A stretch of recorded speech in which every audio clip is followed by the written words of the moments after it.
Buenos días.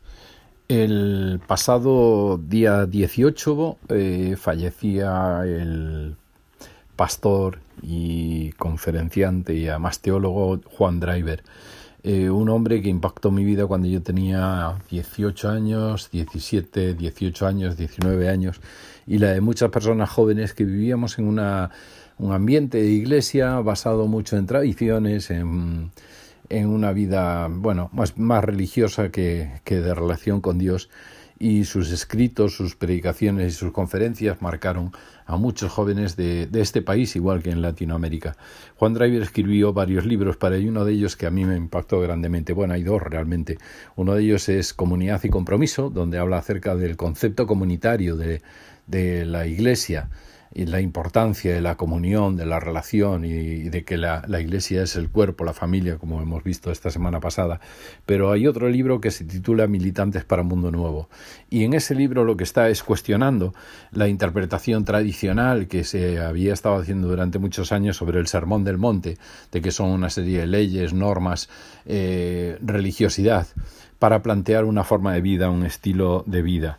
El Juan Solé, que es el que hace el prefacio de este libro, dice, como compete al lector a tomar en serio el concepto de renovación radical de la Iglesia en base a una incuestionable autoridad e intencionalidad de Jesucristo en el Sermón del Monte. Así que durante unos días, por recuerdo a este hombre que tanto impactó en mi vida y la de otras muchas personas, quisiera compartir con vosotros algunas pequeñas reflexiones que él hace.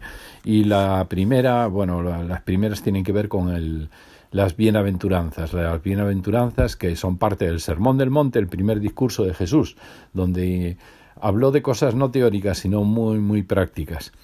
Y la primera bienaventuranza de Jesús está, según Mateo 5, del 3 al 12, es: bienaventurados los pobres en espíritu, porque de ellos es el reino de los cielos. Y en la versión de Lucas dice sencillamente: bienaventurados vosotros los pobres. Pero esta diferencia entre los pobres en espíritu de Mateo y los pobres de Lucas no es sustancial. Mateo seguramente no se refiere a los que, a pesar de ser ricos, están espiritualmente despegados de sus riquezas. Esta primera bienaventuranza es de fundamental importancia para comprender el Evangelio del Reino.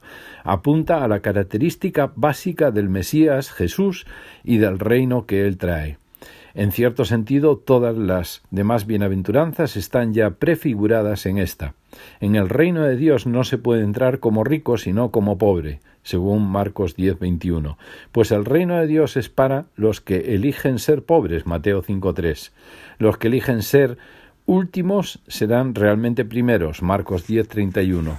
Ser pobre significa renunciar a la ambición del dinero y del poder, y no considerar la riqueza como un valor. Es optar por Dios contra el dinero. El discípulo renuncia a la seguridad que le da el dinero para poner su seguridad en Dios.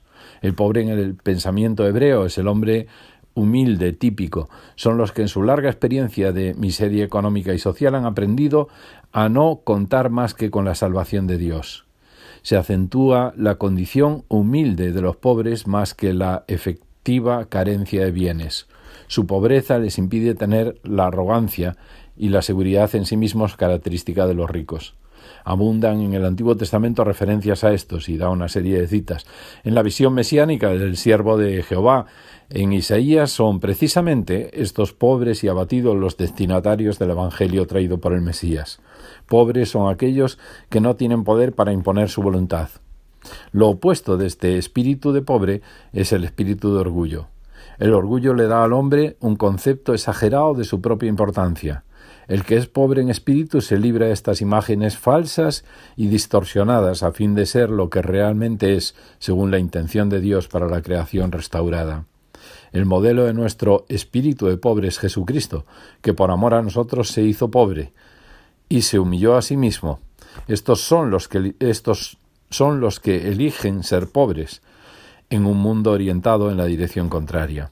El humilde está en una posición que le permite ver las cosas desde su perspectiva verdadera, la perspectiva del reino, pues de estos es el reino de los cielos. Este es el espíritu que caracteriza a los ciudadanos del reino que Jesús inaugura. El concepto tan generalmente aceptado y proclamado en el Occidente de que el Evangelio es un instrumento que fomenta la movilidad socioeconómica hacia arriba, y este fenómeno es especialmente notable entre los evangélicos, es realmente una tergiversación vergonzosa del Evangelio de Jesucristo. La movilidad socioeconómica a que nos llama Jesús es hacia los pobres. Es un llamado a orientarnos de acuerdo con el mismo espíritu de Jesús, que se humilló a sí mismo tomando forma de siervo. Desde luego, en algunos sectores de la Iglesia durante el transcurso de su historia se ha tendido a glorificar la pobreza como un bien en sí mismo. Por cierto, Jesús pide a sus discípulos una actitud de desprendimiento hacia los bienes. Los bienes materiales deben ser colocados al servicio del hombre en lugar de dominarle. Los hijos del reino trabajarán en ocupaciones productivas como los demás hombres, pero ya no con el afán de enriquecerse a sí mismos, sino a fin de contribuir al bienestar de sus semejantes. Reflexionemos en el día de hoy acerca de lo que Jesús dice: vais a ser felices si sois pobres en espíritu, en este sentido de humildes y de tener riquezas, sí, ¿por qué no?, pero al servicio de los demás, al servicio de Dios y no como un enriquecimiento personal. Buen y bendecido día.